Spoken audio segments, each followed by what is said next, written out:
I'm Anthony Kay, and this is Sports Fluent. On this week's episode, we're talking NFL, previewing the NFC West. The coaches have voted, and who's their pick for NBA Coach of the Year? The XFL has turned over a new rock, and in our WNBA preview, it's the Dallas Wings. Plus, in the fix, Major League Baseball and its bubble time.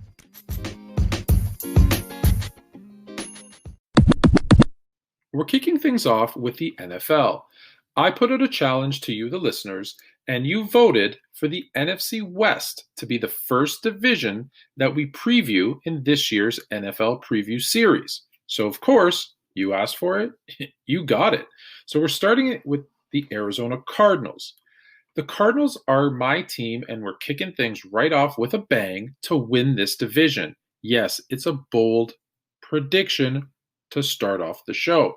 I think everyone can agree this team won the offseason, both in the trading for DeAndre Hopkins and in the draft with obviously my favorite player in the draft, Isaiah Simmons. But it's more than that for me. I think this is the breakout year for Kyler Murray. I thought last year he would be better than he was, but I think he takes 2 steps forward this offseason. Look for them to have a much improved defense and a very explosive offense. And I have them going 10-6 and winning that division. To the Rams. The Rams are the team that will find themselves in the biggest hole. They're the only team I've picked in this very, very tough division to finish with a losing record. Why, you might ask? Their defense is still stellar, but I have a lot of question marks about their offense. And I am not a fan of Jared Goff. I don't think he does enough to get that team points to win the tight games that they will no doubt be in, because their defense will keep them in every game. When they're facing their division rivals, I have them going 1-5, at best 2-4, which already puts them in a pretty deep hole. Look for the Rams to finish around 7-9. To San Francisco, last year's division champ. They're going to be in it, and they're going to be in it close. I had to go back and forth between Arizona and San Francisco. I was actually still debating who I was picking to win the division as I started recording this right now. But I got them a game behind, if not right with the Cardinals in terms of record, but the Cardinals getting the tiebreaker. So I'm looking at the San Francisco 49ers finishing at 9-7. Why? Again, another team with strong defense and, in my opinion, a questionable quarterback. Although Jimmy G is better, in my opinion, than Jared G, I don't think he does enough to make him an elite quarterback or into that elite status where I think he would need to be for the team to win 12 or 13 games.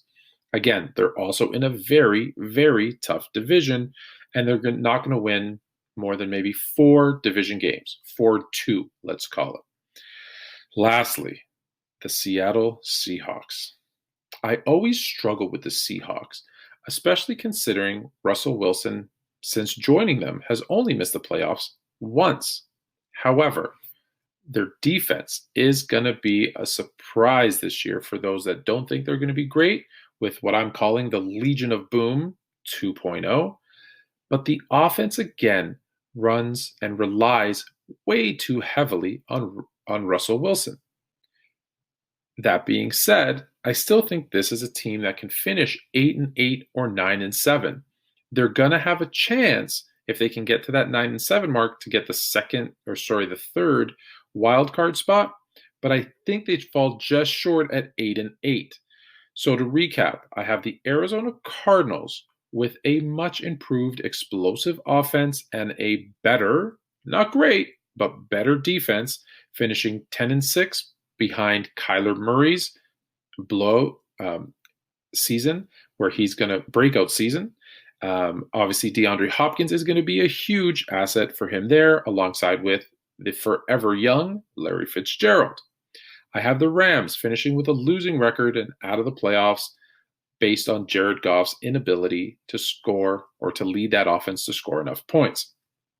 I think the Todd Gurley actually departure is going to hurt them more than you think. Even though he was a shell of his former self in previous years, I think that will hurt their entire offense. The San Francisco 49ers are going to be right there in the mix. And unless something changes between now and the start of the season, I'm sticking with them finishing in the wild card spot just behind the Cardinals, if not with the same record. And lastly, the Seattle Seahawks finishing at about 500 and out of the playoff mix as well. Let me know what you think about the NFC West, or if you have any questions or comments, and we'll start a new poll to see who the second division will be for the NFL preview show. I've said for about half of the season that it's clear that Nick Nurse of the Toronto Raptors should be the easy runaway choice for Coach of the Year. Look at what he has to deal with. He comes in as a rookie head coach. He takes a team with 0 lottery picks, 0, the most undrafted players of any other team. And granted, yes, he had a superstar in Kawhi Leonard on load management, but takes that team and wins an NBA title. What does he get rewarded with at the end of that season? His best player, Kawhi Leonard, and one of his best veteran leaders in Danny Green leave for the 2 LA teams, the Clippers and the Lakers. That's 2/5 of his starting lineup leaving. And what does he do? He makes the team better. Their record was better. Their defensive ranking better than the year before. And although he wasn't getting enough recognition and the team hasn't been given really a chance to repeat as champions, in fact, let's pause right there for a second and talk about what other coaches and media were saying about the Raptors' chances this season. Most of them had them pegged as maybe the 8th seed. A few even said as a lottery team. But what did he do?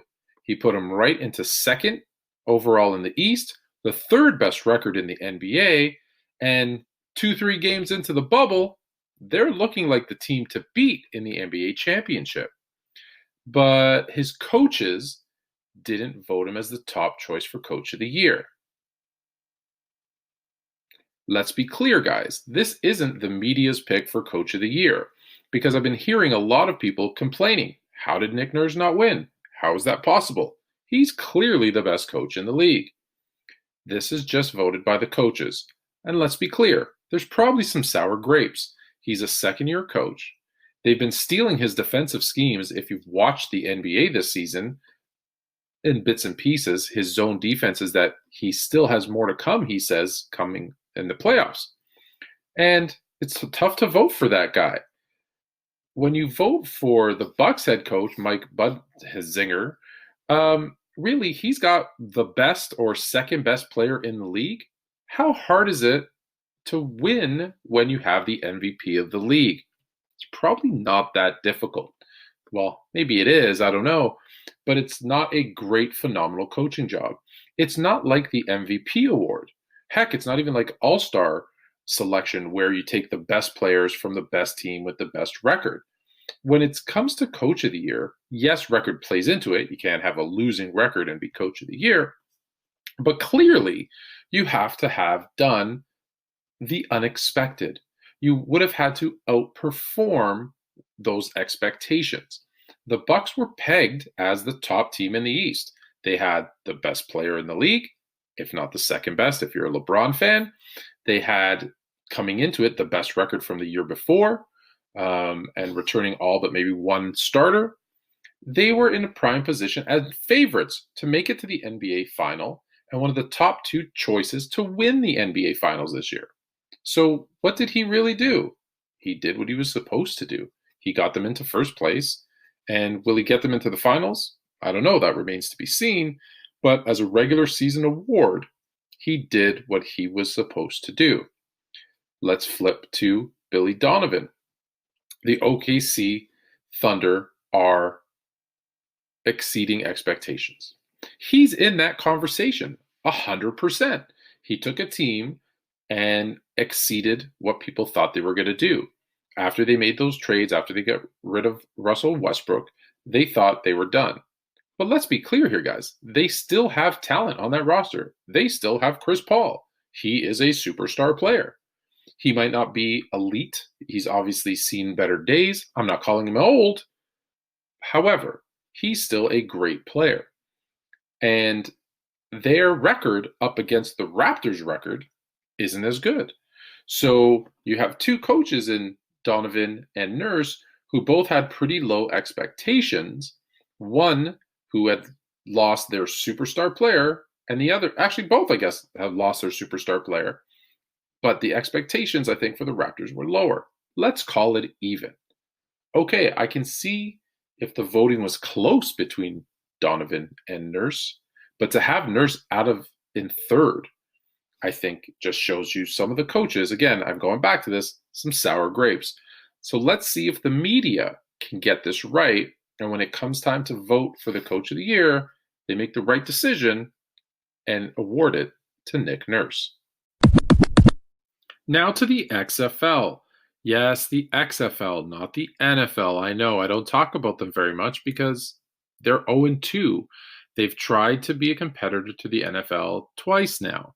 The first time wasn't horrible, but obviously didn't have a second season. This time around, it also wasn't really their fault. COVID-19 surprised us all and put an end to their season, causing them to file for bankruptcy. Now, if there's any good news that came out of this, is that Vince McMahon from the WWE and chairman of the XFL is selling the team. Now, it's not official until August the 7th. There's a bankruptcy hearing, but if everything goes well as expected, the team will be bought by a group that is led by Dwayne "The Rock" Johnson. Yes, the former WWE superstar Dwayne "The Rock" Johnson, also the main character in the show Ballers. I am hoping, and my fingers are crossed, that he brings that same enthusiasm and excitement that we saw and loved in the show to the XFL. Now he's partnered with his ex-wife, surprisingly, Dani Garcia. Well, maybe not surprisingly, as they've also partnered on a number of his movies and TV shows. She was on the production side of Jumanji, one of the Fast and the Furious, and the show Ballers itself. So they obviously have a very good working relationship. She's very good at that side of the business, the film production, and I think is going to add a great piece of interactive fan experience to the XFL if and when they come back. So again, the purchase won't be finalized for a little bit, and when it is finalized, there's still no word on when the XFL is going to come back. They also have, as one of their partners, Redbird. Redbird is very much into, or trying to get into, sports. They've created Red Ball, which is basically a blank check investment to try and get funds in to purchase some sports assets. So it looks like they're going all in on sports. In fact, part of that team is Billy Beane. Yes, Moneyball, Billy Beane. So it's an interesting group of people coming together to try and revive the XFL. I only think this will be good, one, for us as fans, two, for the NFL, because competition will make them better. Now, let's hope that the XFL takes some ideas from around the world on how to make the sport watchable. Now, they already want to do certain things like speed up the process of the game. I'm assuming there's going to be more gambling involved, betting on plays and what type of plays, those sorts of things. Hopefully they make fantasy a big part of it. I'm a big proponent of the fantasy side, especially because I know people who in my group that have never watched football before, but with the introduction to them of fantasy football, now watch 2-3 games a week, buy the merchandise. Like, they're all in on the NFL. So hopefully the XFL can take a lot of those suggestions, those things that they know that work, and some of the ideas that maybe the NFL is too mature of a league to change and do, and bring it into the XFL. So I hope that they work out, and I hope the XFL is back and playing very soon. Good luck to The Rock and his team. This week's WNBA preview is the Dallas Wings. They won 10 games last year, finished in 10th, and didn't make the playoffs. However, there were some bright spots. Their rookie, Arike Ogunbowale, is a scorer, 19.1 points per game last season, finished second in the Rookie of the Year balloting, and all of that was done basically the last 10 games of the season where she really came on. I think her scoring will only get better. Now, although they've made a lot of changes to this team, they're very young with a ton of rookies and sophomores on the team and a trio of draft picks in Sabali, Alare, and Harris who will really make a difference and an impact right out of the gate. Now, don't expect huge things from this team as they're very young, but I believe the Wings have really set themselves up for the future. The young roster, a budding superstar, and they're really going to only be slowed down in the upcoming season based on how quickly these players can develop. So if you're looking for a team that's young and hungry, take a look at the Dallas Wings. But don't take it from me. Here's what they say why you should be a fan of the Wings. When it comes to us, we are a very hardworking team. We're young. We have a lot of fire. We have a lot of swag that comes with us. So you want to watch a team that's going to be exciting. It's going to get up and down the court. We're going to have a lot of passion and pride in their game. They're definitely going to be a Dallas team. Now for the fix. We're putting Major League Baseball back into the fix this week because I think there's an opportunity to save this season. We know that they're having problems with their non-bubble approach. And it's not to say the NBA and the NHL are perfect. However, they seem to be in more control of COVID-19 than baseball. In fact, baseball, with the Marlins as an example, who have only been able to play 3 games, are in a real situation where they may lose or have to end the season prematurely and cut it off and just cancel it. I don't think anybody wants to see that, even me. I disagreed with the 60 games. I didn't think it was enough. I still don't think it's enough.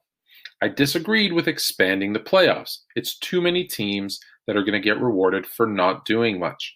I still stand by that. However, I don't want to see baseball stop.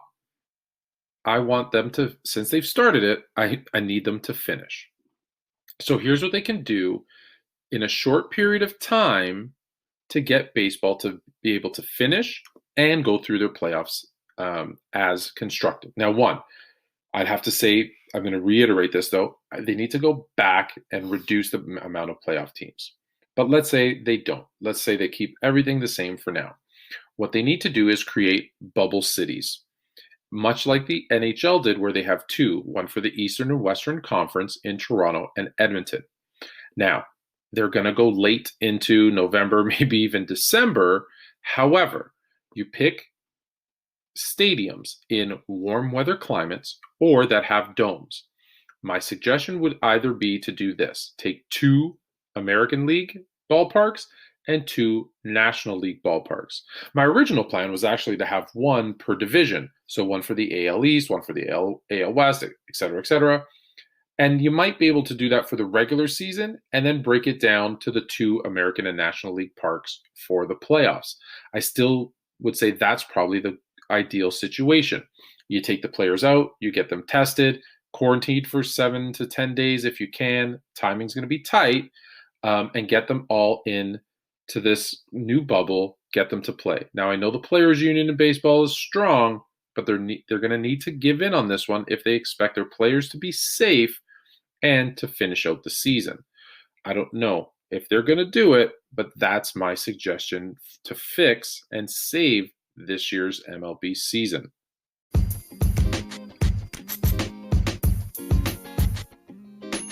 That's it for another episode of Sports Fluent. I hope you enjoyed it. Remember to follow us on Instagram and Twitter at sports_fluent. Are you fluent? You can also visit us on our website at sportsfluent.com. And be sure to send in all your requests, questions, and comments to anthonyk@sportsfluent.com. Until next week, stay fluent.